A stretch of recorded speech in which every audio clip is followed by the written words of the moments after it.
Ini ada pertanyaan selanjutnya nih. Ini bagus banget juga nih pertanyaannya. Selamat malam dok, izin bertanya kepada dokter Dede. Nah, histologi itu kan berarti erat hubungannya dengan mikroskop atau praktikum ya dok. Ketika masa pandemi seperti ini, yang proses pembelajarannya akan dilakukan secara daring, bagaimana ya dok agar materi histologi berjalan dengan efektif dan lancar? Terima kasih dok. Mungkin kepada dokter Dede dipersilakan dok. Baik, terima kasih pertanyaannya dari Azaki UGM ya. Bagus ini pertanyaannya, memang mewakili apa yang bakal kita rasakan ke depan ya, karena memang sekarang era pendidikan semuanya dipindahkan ke online. Kalau selama ini sistem pembelajaran ketika kita belajarnya offline yang seperti biasa, praktikum jadi tumpuan kita untuk melihat arsitektur dari sel. Tapi itu bukan berarti praktikum pun palingan cuma sekali ya, misalnya kita belajar nih praktikum histologi epitel, kamu cuma bakal sekali itu aja. Sebenarnya pada dasarnya praktikum itu pun tidak setiap hari. Jadi dari dahulu pun cara untuk bisa mempelajari histologi adalah dengan sering-sering latihan di luar dari praktikum sekalipun. Karena memang praktikum cuma sekali biasanya. Dalam satu kali blok atau mungkin sekali atau dua kali untuk praktikum epitel. Besoknya praktikum yang berbeda.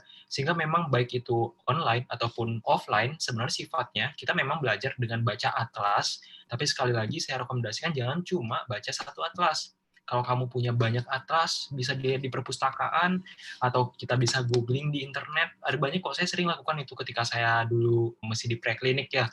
Saya lagi belajar histologi, epitel mulut, saya sering geser-geser gambarnya di Google saja. Dan itu udah sangat membantu. Jadi baik pandemi tidak pandemi sebenarnya karena memang praktikum cuma sekali dua kali, kan palingan cuma 2 jam ya, paling ganteng juga 3 jam.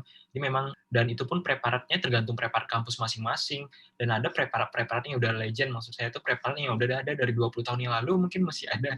Jadi bahkan melihat atlas itu sangat bagus. Ketika lihat preparat jadinya kurang bagus. Malah memang saya selalu mengimbangi antara praktikum dengan melihat di buku, literatur, ataupun ini baca online untuk lihat gambarnya gitu.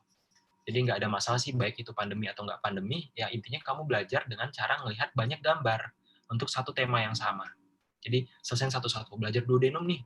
Duodenum lihat dulu 100 gambar duodenum, pakai aja Google.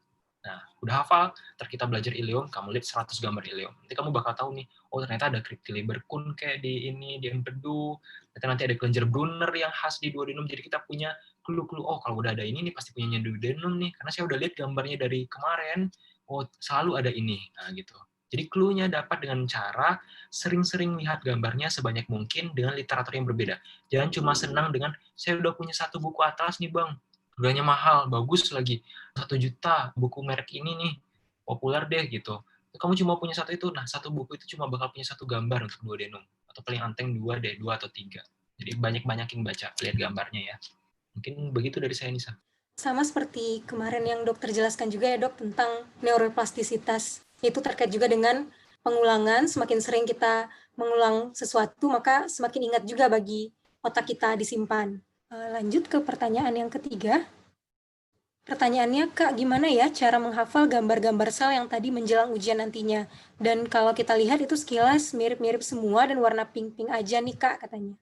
Nah, mungkin ini pertanyaannya ditujukan untuk dokter Dede nih, dok, terkait dengan penjelasan histologi tadi. Disilahkan, dok. Baik, oke. Ini pertanyaannya benar ya, seru. Dan ini kita alami sih biasanya sebagai mahasiswa kedokteran, ketika kita ujian praktikum histologi, nanti memang preparat itu semuanya warnanya pink dan warna ungu. Mungkin Kalintang dan juga Nisa semuanya tahu ya, kalau kita histologi itu memang serba pink semua ya. Sampai-sampai pensil warna kita yang warnanya pink udah pendek aja tuh, sedangkan pensil warna-warna lain masih panjang-panjang karena memang semuanya warnanya pink. Nah, gimana ya cara kita bedainnya? Nah, ini dia. Jadi adik-adik untuk di histologi itu sangat penting memahami bahwa yang adik-adik nilai adalah arsitektur dan strukturnya. Bukan masalah warna dan miripnya seperti apa, tapi bentuknya itu, strukturnya itu seperti apa. Dan saya memang merekomendasikan ya adik-adik untuk walaupun adik-adik mungkin nanti sudah punya satu atlas histologi, ini yang saya lakukan selama ini ya, punya satu atlas histologi, tapi biasanya di satu atlas histologi untuk satu section cuma kasih satu gambar. Contohnya di gambaran tentang duodenum, dia cuma bakal kasih satu gambar duodenum. Nanti di sectionnya jejunum atau ileum, kasih satu gambar jejunum, kasih satu gambar ileum. Dan kita, tipikal yang nggak bisa langsung hafal dengan satu gambar, karena nyatanya gambar di atlas itu adalah gambar yang sudah dipilih yang paling bagus. Dan kita ujian praktikum dengan preparat yang ada di kampus masing-masing, yang mungkin udah puluhan tahun ada di kampusnya, udah berubah-ubah deh warnanya. kok di buku gambarnya pinknya bagus ya Bang, kok punya saya kesannya jadi agak abu-abu gitu. Nah, itu sesuatu yang biasa. Sehingga adik-adik untuk hal yang seperti ini harus membiasakan untuk melihat arsitekturnya. Dibandingkan memikirin warna dan lain-lain, lebih bagus untuk lihat arsitekturnya. Kalau saya secara pribadi latihannya, ketika saya mempelajari tentang histologi duodenum, saya bakal googling gitu ya di Google, cara saya cari keywordnya histologi duodenum, terus saya geser-geser gambarnya. Saya lihat satu-satu sampai saya hafal, oh ini loh duodenum. Saya next lagi, oke, ini duodenum. Jadi saya bisa melihat 100 gambar untuk histologi dari duodenum sampai-sampai saya tahu nih bahwa kalau duodenum itu ciri khasnya seperti ini dan seperti itu. Jadi jangan gunakan cuma satu gambar. Nah, ini kesalahan yang sering terjadi di mahasiswa kedokteran menjelang ujian praktikum histologi. Cuma bermodal saya punya Jan Koera nih, atau saya punya Di Fiore, oke, saya siap. Nanti sampai di dalam kamu bakal kaget sendiri, karena gambar kamu di buku histologi dengan gambar yang ada di kenyataan itu berbeda. Nah, itu penting tuh, kalau menurut saya ya. Mungkin dari saya segitu nih, Sa. Oke, terima kasih banyak, Dok.